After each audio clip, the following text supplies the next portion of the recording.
You know, at this particular time, I want you to, first of all, pat yourself on the back and take the time to thank yourself for becoming involved in a process for looking at your life. If there's ever time that we need to begin to stop and think and assess ourselves, that time is now. When you begin to look at the foreclosure rate that's going on in the country and the foreclosures and the bankruptcies, and in addition to that, the violence and people losing their jobs and the level of uncertainty and fear that people are feeling. And I think there's a level of stress in the air unlike anything we've ever felt before. And so just to take the time to think, to pause, and particularly not only looking at what's going on, but asking yourself the question, how's this affecting me? You know, we want to all become successful, but I've found that there's some success that's toxic success. What I mean is that you don't want to end up going after goals and dreams and neglect yourself. I want you to think about your goals and dreams and things that you want to achieve, and at the top of the list, I want you to put up there your strategy for being here. I just came from the doctor. Let me share something with you. I don't care what goals and dreams that you have. You've got to have your health in order to be here. So at the top of my list, and I'm suggesting you put it at the top of your list, your strategy, your game plan for being here.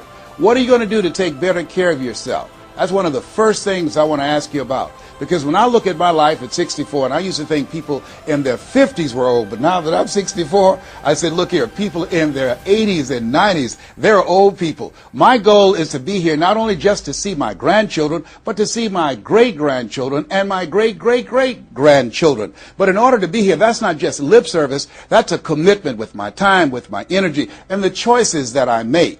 So I want you to think about your strategy for being here, and I want you to think about your goal. Your goal for securing your life in your future. See, as I get older, my goal right now is to become an asset to my children rather than a liability, financially and physically. See, I don't want to be a burden to my children. I don't even know if they like me that well. See, I love my mama. My goal and dream was to take care of my mother. I did that. I brought her home. I took care of her until she's 89. But children, they're different today. These are different type of people up in here. You don't know what this generation might do. Now, I know they say, Darren, we love you, but I really, really want to stay in good shape and take care of myself because I don't want to be around the house and my kids saying, look here, who's going to take care of him today? All he's doing is sit around talking to himself, talking about, yes, I can, and yes, I will, talking out of his head. No, I don't want that kind of party for me. My goal and objective is to die young at an old age. So I have a game plan. I don't like to eat vegetables all the time, but now I feel like a silly wabbit. Why? Because I realize at this stage of my life, I've got to eat more vegetables, I've got to get more rest, I've got to drink more juices, and I've got to do all of the things that make the healthy choices that will say to my body, Les, you plan to be here, I see that you're serious, so I'm going to take care of you. I do 160 push-ups every morning nonstop. Why? I couldn't do that at 15 or 20. But at this stage of my life, I've got to do those kinds of things in order to challenge my body, to stretch my body, and to indicate I plan to be here. What's your plan? What's your goal? Because if you don't have a goal for being here is not a given. When I was a kid, we used to go to funerals of old people. I can't tell you how many young people whose funerals I've gone to. I can't tell you how many. And so, and there's something about between 40 and 60. I don't know what it is about that period in time.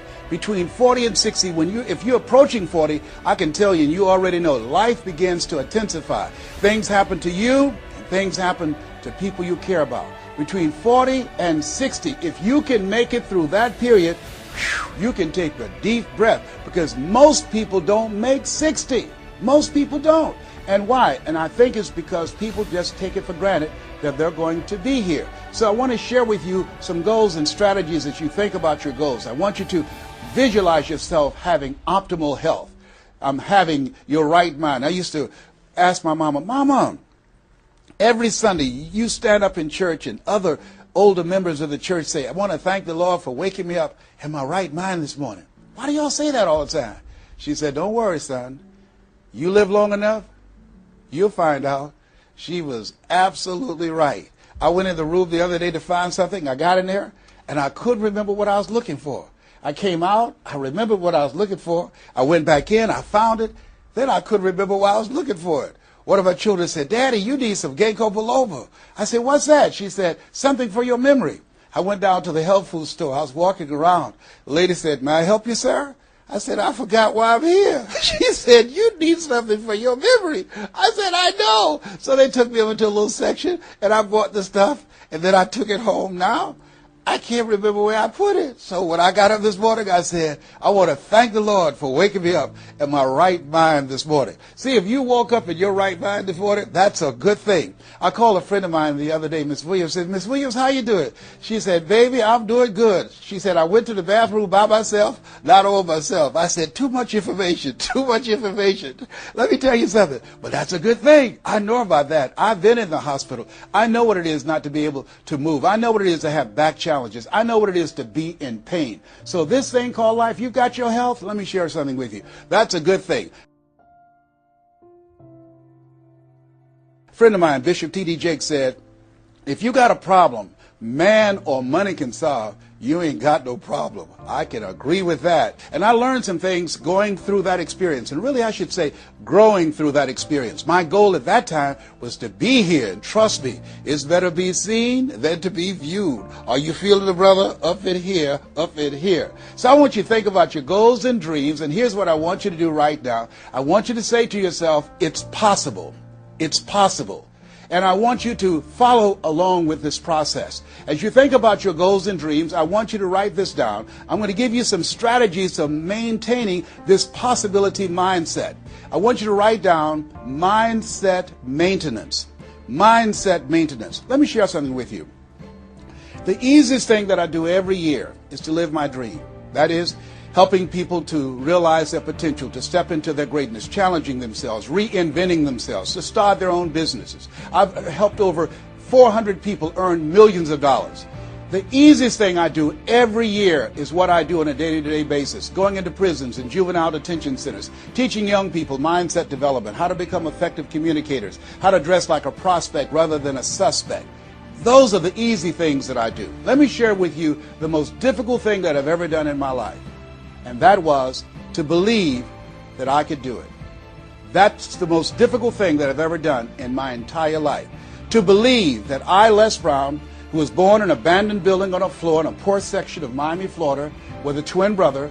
We were adopted. We were 6 weeks of age by Mrs. Mamie Brown, and I call myself Mrs. Mamie Brown's baby boy. All that I am and all that I ever hope to be, I owe to my mother. I saw a sign once that said, God took me out of my biological mother's womb and placed me in the heart of my adopted mother.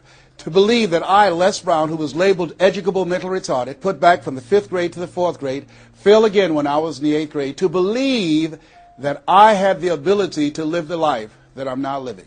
No one could have told anybody who knew me, including myself, looking in on us when Mrs. Mamie Brown was raising us in a poor section of Miami, Florida called Liberty City in Overtown, that I would be who I am right now. I didn't even know that. And I want you to think about your goals and dreams, and I want you to expand them. Why? Because it has been said that most people fail in life not because they aim too high and miss. No, most people fail in life because they're just like I was for 14 years. They aim too low and hit. And many never aim at all, not at all. They just go through life surviving. Someone said that many people die at age 25 and don't get buried until they're 65. I was talking to a friend of mine named Rosia, and I said, Rosia, how you doing? And she said, let me tell you something. Life is a mess. I said, girl, what are you talking about? She said, my life is a mess. She said, you know what? She said, I just was sitting up here thinking, I haven't lived. I haven't lived. She said, I've been working hard all my life, paying bills and taking care of my children, and my children are gone, and I've just been thinking, I haven't done anything. She said, when I die, I don't want when people view my body, I don't want them to say, oh, she had a funny expression on her face. I said, what do you mean by that? I don't want to have an expression that I'm mad. Because if I died right now, I would be mad. I said, why? What are some of the things you'd like to do? She said, travel. I would love to travel. I'd like to see the pyramids. I've never been to Paris. I want to go to Paris. I've never been there. There are things that I want to see, things I want to do. She said, I want to make a difference in young girls' lives, teenage mothers. I was a teenage mother. I want to be able to make a difference in their lives and see the impact that I had on their lives. And she learned, she mentioned a variety of things. And I remember a story about a lady who went to the doctor and she was diagnosed with terminal cancer. And she came home and she was sitting at a table and she was drinking some coffee, and all of a sudden she just looked up and she said, "I refuse to die an unlived life. I refuse to die an unlived life." And she decided that she was going to live. That up to that point, her life was for her family, for her children, for her husband, but she had left herself out of the equation. Have you ever done that? I remember at a period of my life I was going to work and I was working on a job that I hated. And at the same time, I was praying that I wouldn't get fired. I was praying that I wasn't laid off. I was miserable. Nobody was holding a gun to my head, but I showed up every day and I used a flimsy excuse. Well, I got to pay the bills. I've got a car payment I have to pay. I have a family. I have children. I have a car note, and I have a mortgage note I have to pay. I've got to survive. I was showing up for a paycheck. Ladies and gentlemen, that's not living. And a friend of mine said, "You know when people change?" And I said, "No." He said, "When they get to the point when they say, 'I've had it. I've had it.'" I think the only reason that you're listening to me right now, the only reason that you're watching this webinar, that there's somewhere in your heart of hearts that you've said, as you looked at your life, you said, "I've had it." And not only have you said, "I've had it," but you said also in your heart of hearts, "I can do better than this." And let me share something with you. You can. Because if anybody told me, and I'm going to share some things with you that I've done, not for the purpose to impress you, but to impress upon you what the possibilities are when you work on your mind and have mindset development. Because I've found that how people live their lives is a result of their state of mind. It has been said, you don't get in life what you want, you get in life what you are. So part of the process, number one, is expose yourself to positive messages. See what I'm doing right now? I'm distracting the story that's going on in your head right now.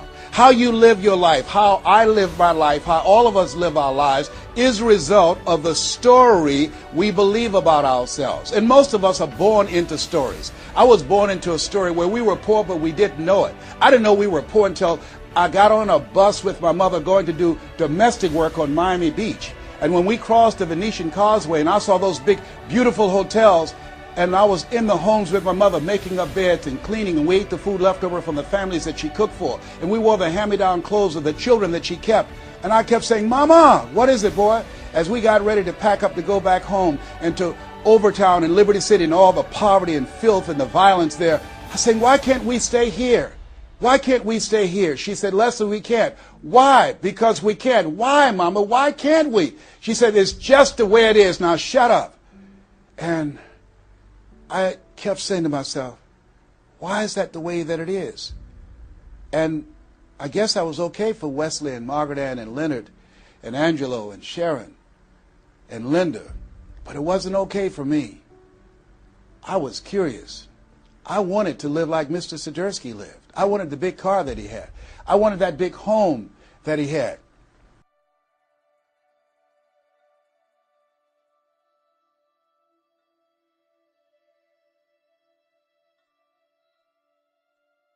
We lived in a 2-bedroom apartment.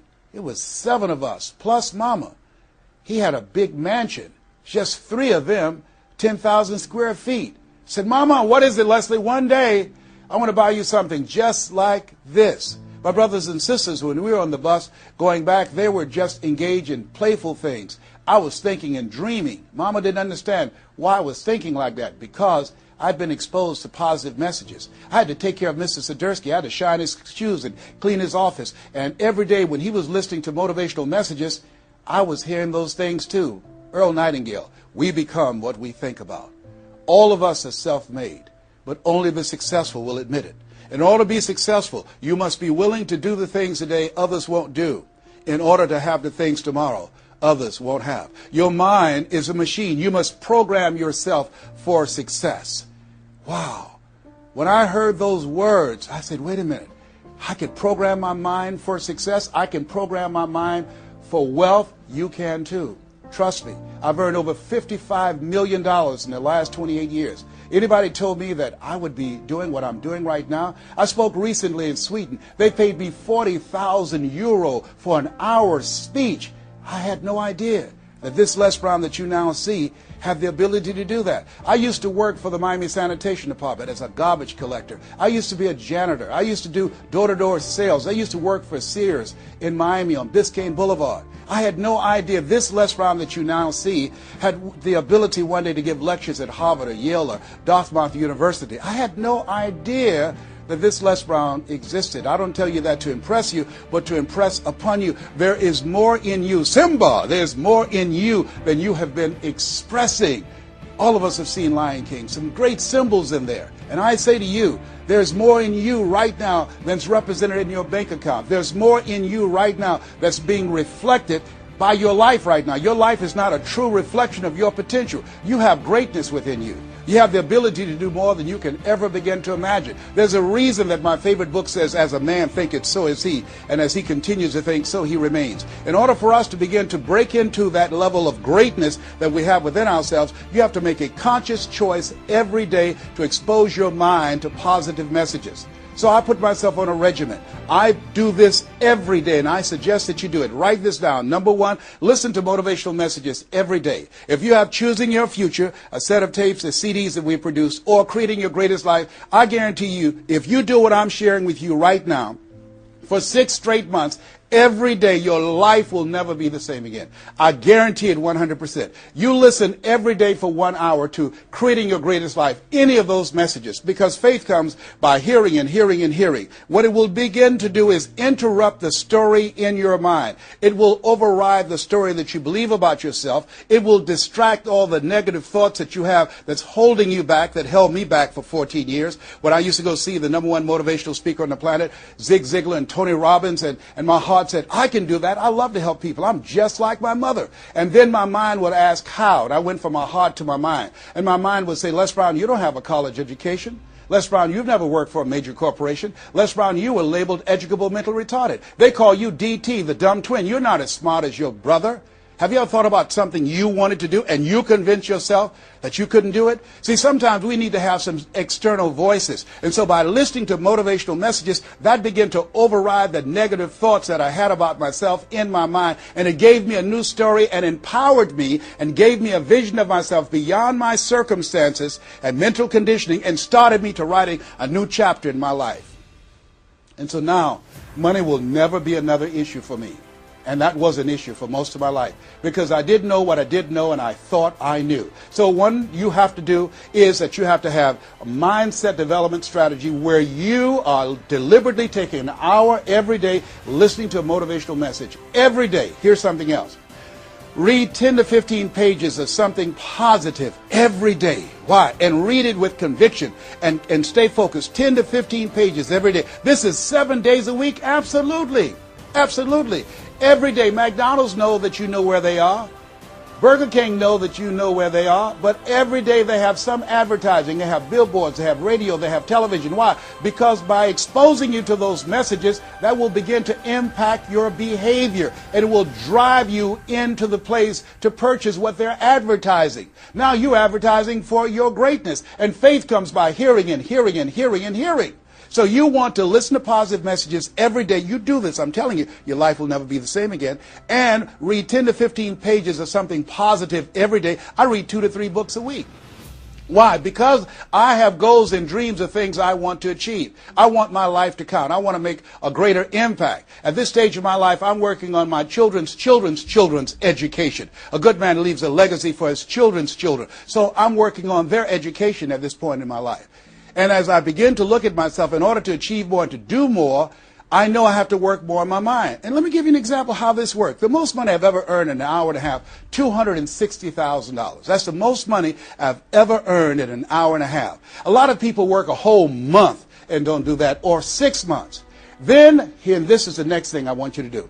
I want you to look at your relationships, and I want you to upgrade your relationships. See, MIT did a study, and this study indicated that you earn within $2,000 to $3,000 of your closest friends.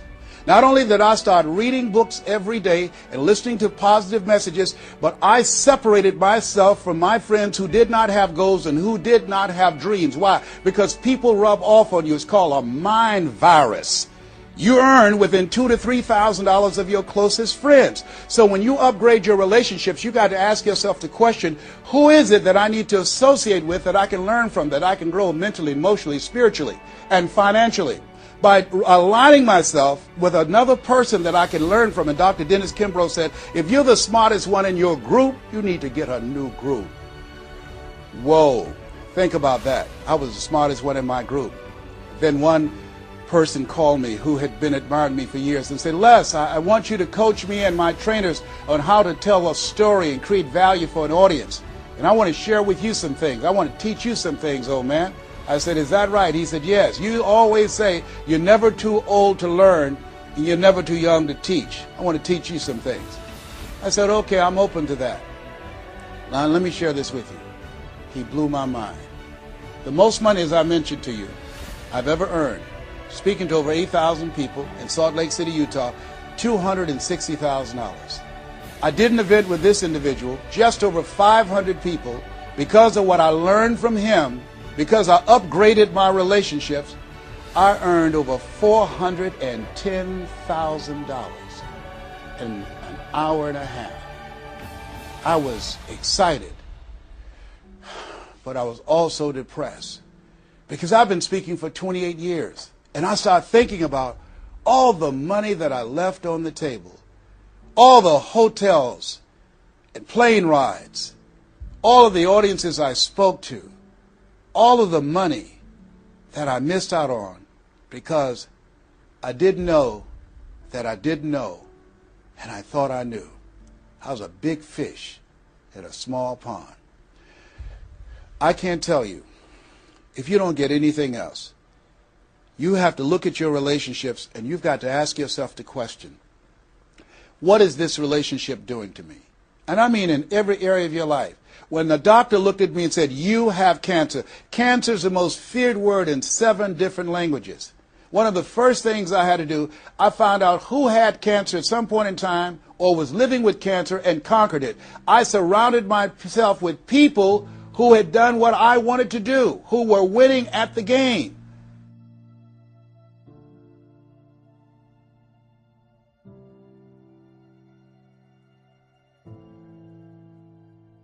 See, it's very important, every area of your life. If you want to improve your health, start hanging around healthy people. They did a 30-year study and said that the reason that most people are obese, it's a mind virus. Listen to what they said. A mind virus is communicated mind to mind. That if you have a friend that's fat or you marry somebody that's obese, you have a 41% to up to 161% of becoming obese yourself.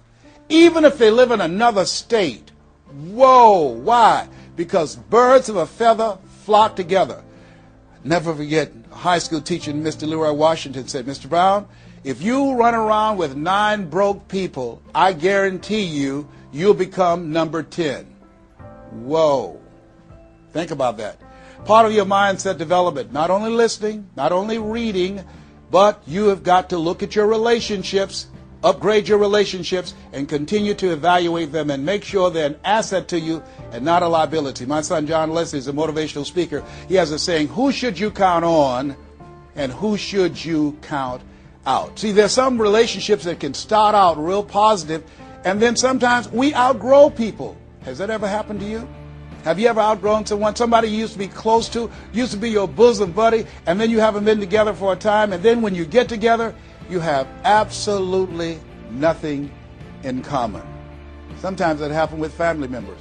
My twin brother, it's a strained conversation because he's talking about, Les, did you hear who died? No, I don't get up reading the obituary column. I'm glad my name is not there. Hello, I don't care. I'm focusing on living.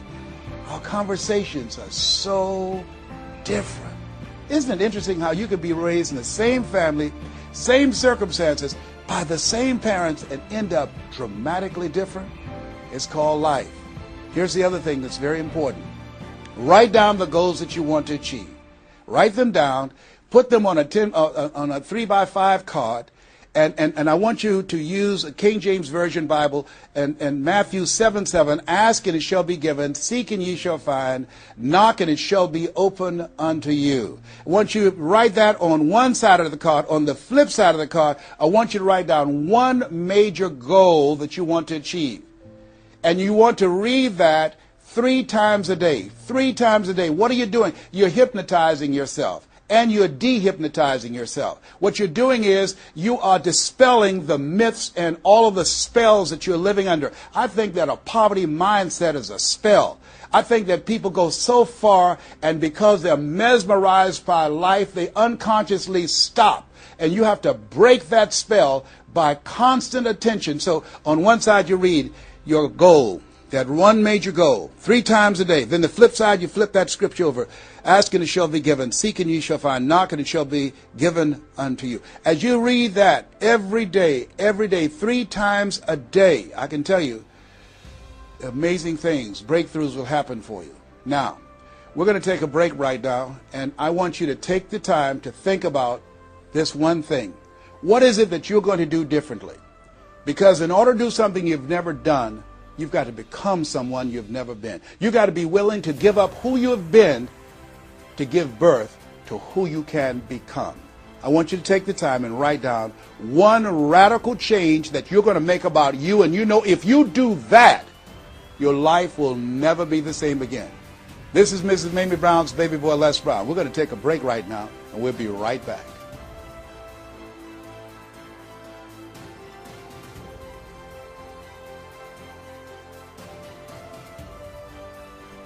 Hello, this is Les Brown, Mrs. Mamie Brown's baby boy. I hope you took some time to really go within, because, see, no one knows you like you. You know what it is that you need to work on. I mean, one of my main issues that I had to dramatically change about myself was I had to develop courage. I used to go see people do things. I saw speakers on stage. My heart would say, I can do that. But I didn't have the courage to stand up for myself. For 14 years, I procrastinated. For 14 years, I kept myself as a spectator sitting on the sidelines. And then I saw a speaker, and he was so boring, the room was as quiet as a graveyard between funerals.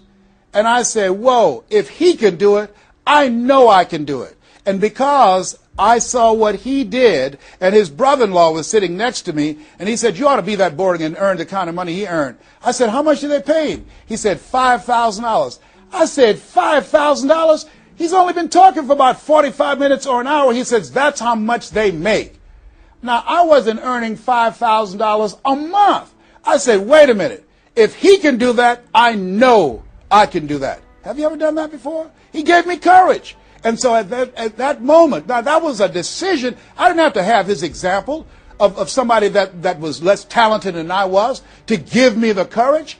I should have had the courage to stand up myself, to believe in my own stuff. But the truth of the matter is, I didn't. And I can't unscramble those eggs. I cannot pull those years back. I cannot recapture those 14 years. Maybe that's why my favorite book says, forgetting those things which are behind, reaching forth unto those things which are before, and press toward the call of your higher calling. Press toward that mark of your higher calling. And that's what I do. That's what I do every day.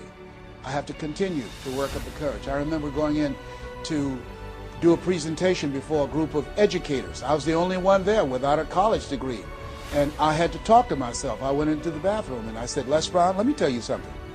What do you care about the fact they have MBAs and PhDs? That only means pile high and deep to you, and not any disrespect for credentials. They're very important. But I had to get myself together. Hey, look here, you can't go in there worrying about what they have. Just bring what you have. You got 7 children you got to take care of. You got a mother you have to take care of. And you have something to say. You have some talent. You have some abilities. You've got to believe in yourself. You got to stand up. You can't punk out now. You can't fold now.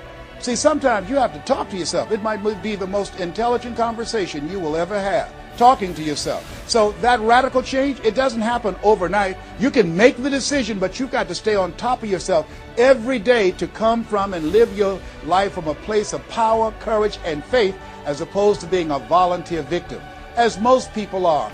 Volunteer victims. Here's something else. Get an accountability partner. Get someone that's like you, a like-minded, like-hearted person, that you have similar goals and dreams, and you hold each other accountable, and you talk with each other on a regular basis. And if you can, join a mastermind group of other supportive mindsets of individuals who are working to improve themselves, who are stretching and challenging themselves. And here's something else, a worthwhile investment.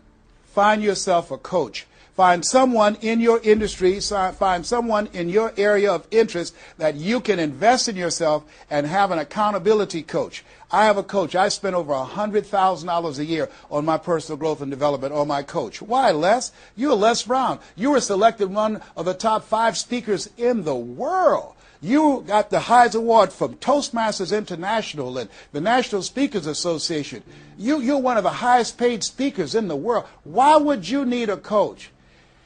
If you ever watch Tiger Woods, who everybody would say arguably one of the greatest golfers on the planet today, whenever he swings, you will see him look at the ball, and then he'll look to the right to look at his coach. If Tiger Woods needs a coach, what do you need? What do I need? Here's something I can tell you that I know. You can't see the picture when you're in the frame. You can't see the picture when you're in the frame. Most people fail because they don't know that they don't know, and they think they know. Einstein said, the thinking that has brought me this far has created some problems that this thinking can't solve. See, what got you where you are right now? Your best thinking has produced the level of money that you have, your level of accomplishment, the growth of your business, or the lack of. Your best thinking has produced that. Own that. Face that. And get some help. One of the things I teach, ask for help. Not because you're weak, but because you want to remain strong. And ask for help. And don't stop until you get it. And so take the time and find someone that can coach you. Find someone that will have the courage to tell you what you need to hear and not what you want to hear. And that's what I have. And Mike Williams, who's been my coach for the past 38 years, and I shudder to think what would have happened to me. I used to be a disc jockey, Les Brown, the man about town, LB, Triple P. There were none before me, there will be none after me. Therefore, that makes me the one and only. Young and single, love to mingle, certified, bona fide, duly qualified to bring you satisfaction and a whole lot of action. I was bad, baby. Yes, I was. And this guy said, Les, you're more than a disc jockey. What are you talking about? Man, if you can entertain people and don't see them, if you can reach people, Les, through this microphone, and you can't see them, what can you do if you could see them? If you can entertain them, you can educate them. You can empower them.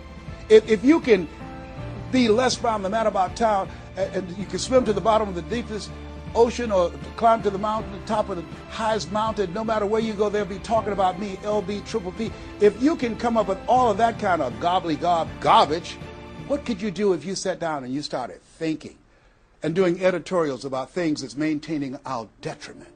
What could you do to inspire people to register to vote? What could you do to begin to impact public policy? You've got to get a larger vision of yourself. I said, Mike, I never thought about myself in that way. See, has anybody ever seen something for you that you didn't see it for yourself? I didn't see that for myself. Maybe that's why my favorite book says, eye has not seen, ear has not heard, nor has entered the heart of mankind what God has in store for you. Because of what he saw in me, he inspired me. He gave me a vision of myself beyond my circumstances, beyond my mental conditioning, and beyond the job where I was, because I thought I was just a disc jockey. I love that. I'm master of microphone. You drop me in any city, I can master a microphone. I can turn a city upside down with a microphone. But I had more in me than I was expressing, and I did not know it. And because of his encouragement, I became a community activist. Because of his encouragement, I started doing a talk show called Voice of the People. Because of his encouragement, when I got out of radio, I ran for the Ohio legislature, and I was elected. And because of his encouragement, I passed 14 bills my first term. Because of his encouragement, I was elected 3 times and became the chairman of the Human Resource Committee. Because of his encouragement, I became a public speaker. Because of his encouragement, I became an author. Because of his encouragement, I did a show for King World called The Les Brown Show, and they paid me $5 million, $2 million not to speak. Because of his encouragement, I produced specials for PBS, public television. They said, you couldn't do that. You don't have a college education. It's educational television. Because of his encouragement, I did so many things I had absolutely no idea that I could do. I encourage you to live full and to die empty. It's more in you right now than just working on a job where they pay you just enough to keep you from quitting and you work just hard enough to keep from getting fired.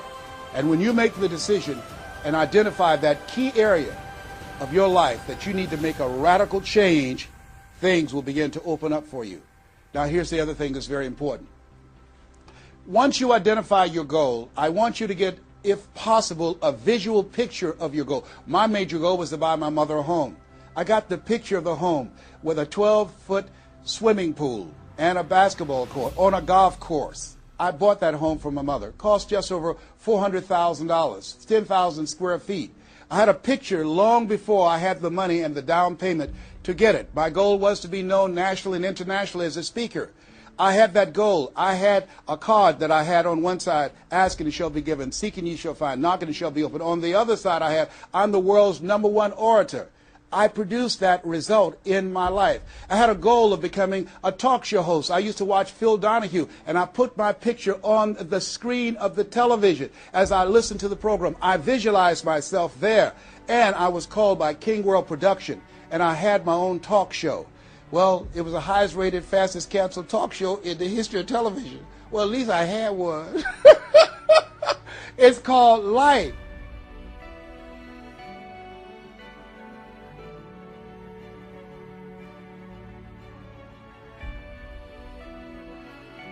Now, here's something else. You will fail your way to success. Trust me on that. You can have a lot of failures, a lot of disappointments, but you will fail your way to success. Goethe says, that which does not kill you will make you stronger. See, 85% of people allow their fear of failure to outweigh their desire to succeed. That's why you have to be of good courage. You have to have courage. When life knocks you down, I have a saying, try and land on your back, because if you can look up, you can get up.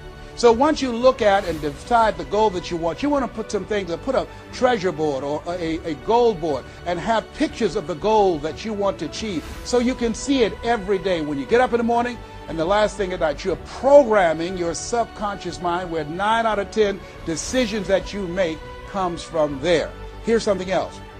Not only do you want a physical picture that you can see every day to remind you to keep you on course, but the other thing that's very important in achieving your goals, writing your goals down in detail and having 7 action steps that you take every day. Robert Schuller said, by the yard it's hard, but inch by inch, anything is a cinch. You want to think about what are the things I need to do every day. Break it down into increments. You have your 30-day goals, and you have your 3-month goals, and your 6-month goals, and your 1-year goals, all right? You want to break it down in increments. What do you need to do starting today? Don't squander any time. There goes a second. There goes another second. There goes another second. And all the power in the world can't bring it back. So what are 7 things that you can do starting today? And then once you do those 7 things, then you work on all the other stuff. But what are the 7 most important steps that you can take that can move you in the direction of your goal? And when I decided to become a speaker, I started memorizing quotes every day. That was one of the goals I had, to memorize quotes. I have probably over 400 to 500 quotes and statistics in my head in all kind of areas. I've spoken at the National Convention for real estate conventions, RE/MAX. I've spoken for doctors and lawyers. I trained over 5,000 doctors last year, teaching doctors how to communicate with their patients to increase their taking of their hypertension medication, to increase their compliance from 30%. I was paid $640,000 in 1 month, Monday through Thursday, 30 minutes a day. A lot of people work a whole year and don't do that. I don't tell you that to impress you, but to impress upon you. You've got greatness in you. You can do more than you can ever begin to imagine. I had no idea this Les Brown you see existed. I had no idea.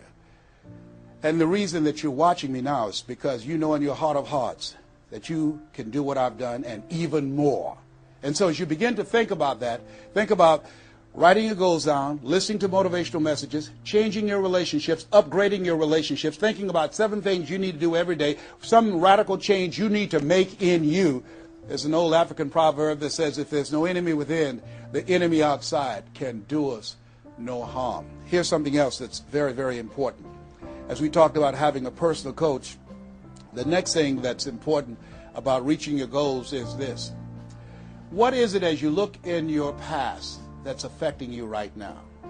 I saw a movie called Magnolia, a powerful line in that movie. And the movie said, we might be through with our past, but our past is not through with us. Whoa. Let me share something with you I realize about myself. The reason that I procrastinated for 14 years was because when I was in the 5th grade and Mrs. Mary Ford Williams said to Mrs. Crompton, he doesn't belong here. He is slow. He's not like his brother. And they put me back from the 5th grade to the 4th grade. That affected me. I didn't even realize it. They say sticks and stones will break your bones, but words will never hurt you. Yes, they will. But they can also free you up. Because I'll never forget when I met Mr. Washington. It was my junior year in high school. I had been in special education from the 4th grade all the way up to my junior year in high school. My twin brother always made the honor roll. And he said, young man, work this problem out for me. He was a new instructor. I said, sir, I can't do that. He said, why not?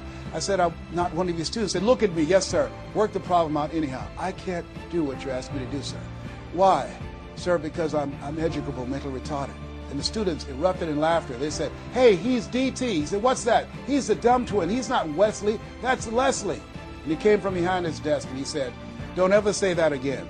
Someone's opinion of you does not have to become your reality. That was a jarring statement. On one hand, I was humiliated, but on the other hand, I was liberated because he looked at me with the eyes of Goethe who said, look at a man the way that he is, he only becomes worse. But look at him as if he were what he could be, then he becomes what he should be.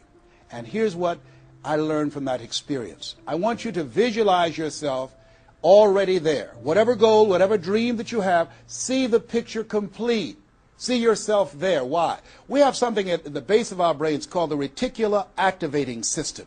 See, you have genius within you, and to prove it, let me give you an example.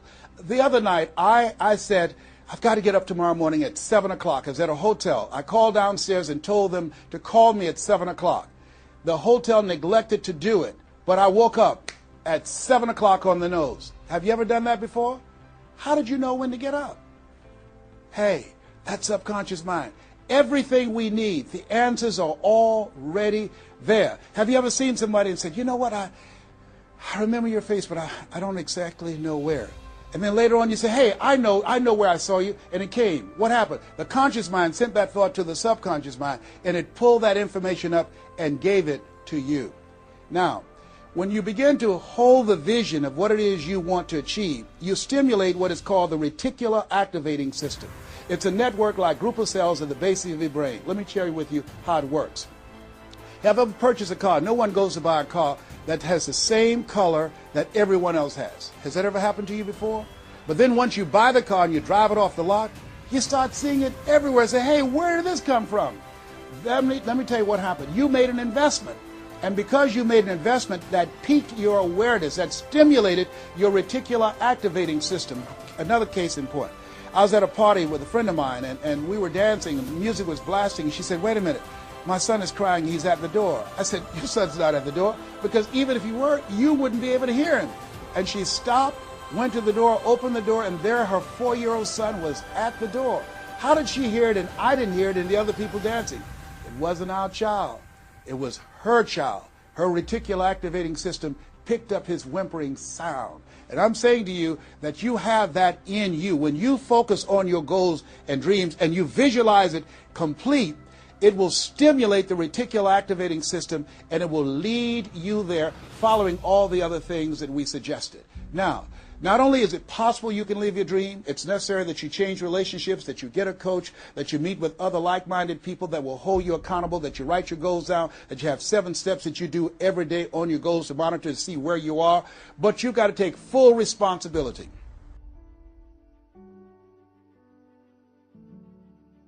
If everything work out for you, fine. If you have the money, fine. If you can get the help and support of friends and family members and your spouse, great. But if you don't, all of those things are minor things. The major key to your reaching your goals is you. Nobody's going to work on your dream harder than you.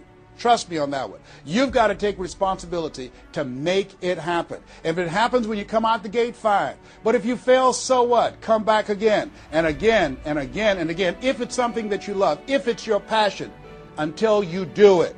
George Bernard Shaw said, the people that make it in this life, they look around for the circumstances that they want, and if they can't find them, they create them. Here's something else. It's hard. When I bought the first home for my mother, and I didn't do a title search, and a guy sued me, and I had to move out from the big, beautiful home I bought her to a roach-infested home I moved her out of, and the neighbors came out and said, "Mamie, y'all back?" "Yes, what happened?" "My boy lost a house. He didn't do a title search, and we had to get out. They foreclosed on the house. He didn't have the $50,000 to pay the guy who put a lien on the property." It was devastating. But let me tell you something. It was worth it, because I came back. 90 days later, I got a bigger and better house. 90 days later, I stayed focused on the goal. And that's the thing that you want to do. Stay focused on your goal. Keep the main thing the main thing. You're going to have distractions. That's a part of the process. It's not there to stop you. It's only there to challenge you. You want to grow through it.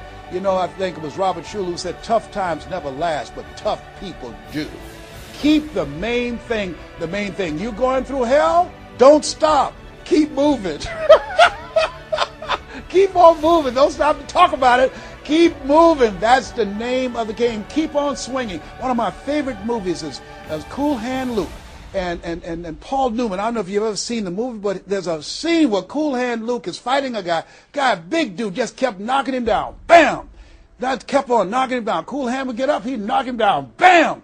And pretty soon the guys would feel inside and say, "Stay down, Cool Hand, stay down." Cool Hand Luke would get back up again. Guy would knock him down. Bam! The guy would say, "Stay down, man, stay down." Cool Hand would get back up again. The guy would knock him down. Bam! And after a while, the guy got tired of knocking Cool Hand down. And Cool Hand stood up. Everybody had walked away, and he was still swinging in the wind. Swinging. Nobody was there but him. That's who I am. Cool Hand Luke. That's who you want to be. Cool Hand Luke. You keep on swinging, and the universe will yield to you. It will dispatch angels to come rescue you and say, "Back off. Give him what he wants. Give her what she wants. Let's go find a wimp today." That's the way life is. It's hard, but it's worth it. What will make it worth it for you? Nietzsche said, if you know the why for living, you can endure almost anyhow. I want you to take the time and write down 12 reasons on why you won't fail. Because when the tough times come, and they're going to come, when life hits you on the blind side, and that's going to happen, your children start going crazy, or someone you thought you'd be married to for the rest of your life, like I went through, and they decide they want a divorce, called life. What is it that can keep you going? Your reasons will be your rod and staff to comfort you, to take you through that process. I can tell you it's possible. You can live your dreams. It's necessary that you surround yourself with people you can learn from and grow from, that you write your goals out, you work on them every day, that you have a made-up mind, I'm going to make it. It's necessary that you constantly work on yourself, reading positive material, listening to positive material, going to seminars and workshops, investing in yourself, getting a coach. And it's you. You've got to take personal responsibility to make it happen. Don't see yourself as a victim. And it's hard. It's hard. Changing your life is hard. Getting up, working when you're in pain is hard. It's hard. It's hard. Working when you are trying to make something happen for you and the family, and you go home and you're facing a living hell where you need to refuel and replenish yourself mentally and emotionally and spiritually, and you got a battle in your home base. It's hard to keep your spirit up. It's hard. And people don't see the vision. They don't believe in you. They say, "Oh, you can count on me," and they're not there. They just lie. They're only there when they need you. It's hard. I can tell you, it's worth it. The sacrifice that you have to make, I can tell you from my experience, it's worth it. So take the time to write down, what are those 12 reasons of why you won't give up? What is it that will make it worth it for you? And once you find that, you will create some momentum in your life, and then it's done. It's done. Stick a fork in it. It's done. Here's something I want you to keep in mind. Life is a fight for territory. It's a fight for territory. And once you stop fighting for what you want, what you don't want will automatically take over. I want you to read that. I want you to memorize that. I want you to put it someplace where you can see it. I want you to keep that in mind. Life is a fight for territory. And once you stop fighting for what you want, what you don't want will automatically take over. Once you stop fighting for financial freedom, I am cancer-free, I'm debt-free, and I'm drama-free. I have the faith to call forth those things that be not as though they were. I'm fighting for my peace of mind. I'm fighting for my freedom. I'm fighting for my children's children's children. I'm fighting to create a brighter tomorrow. I'm fighting to make a difference in life. I'm fighting to make my print, to leave my mark. I refuse to die and unlive life. And that's what you are doing right now. You're saying to yourself, I refuse to die and unlive life. I want my life to count. I want my life to mean something. I want not to be a burden to anybody. I want to control my own future, to write my own check, to control my own destiny, to do what I want to do when I want to do it, not to answer to anyone else but myself. You have it like that. The only reason you're watching me is because we're cut from the same cloth. We're branches of the same tree. The only reason you take the time to invest in your time, your money, and your energy to just stay here and focus right now, because you feel me in your heart. Where your heart is, there your treasure is also. As a man thinketh in his heart, so is he. And I say to you, keep in mind what I said. Life is a fight for territory. Once you stop fighting for what you want, what you don't want will automatically take over. Jim Rohn said something I love. He said, when the end comes for you, let it find you conquering a new mountain, not sliding down an old one. No. Life is too short and unpredictable, as Helen Keller would say. Eat the dessert first. Don't let it find you sliding down the same mountain. I don't know what your goals are. I don't know what your dreams are. Here's what I know about you. You have greatness within you. Here's what I know about you, and I don't even know you, but based upon my own experience, you were chosen on purpose for a purpose. 1 out of 400 million sperm. You have greatness within you, but greatness is a choice. It's not your destiny. It's a choice that you have to make every day. Choose ye this day whom ye shall serve. The mediocre part of yourself, or the greatness that you were chosen for. This has been Mrs. Mamie Brown's Baby Boy. I hope you've gotten some value out of this. It's been a plum-pleasing pleasure as well as a privilege. God bless you. God bless your dream. And God bless the greatness that is in you. The world needs you, and we need you now. And so it is.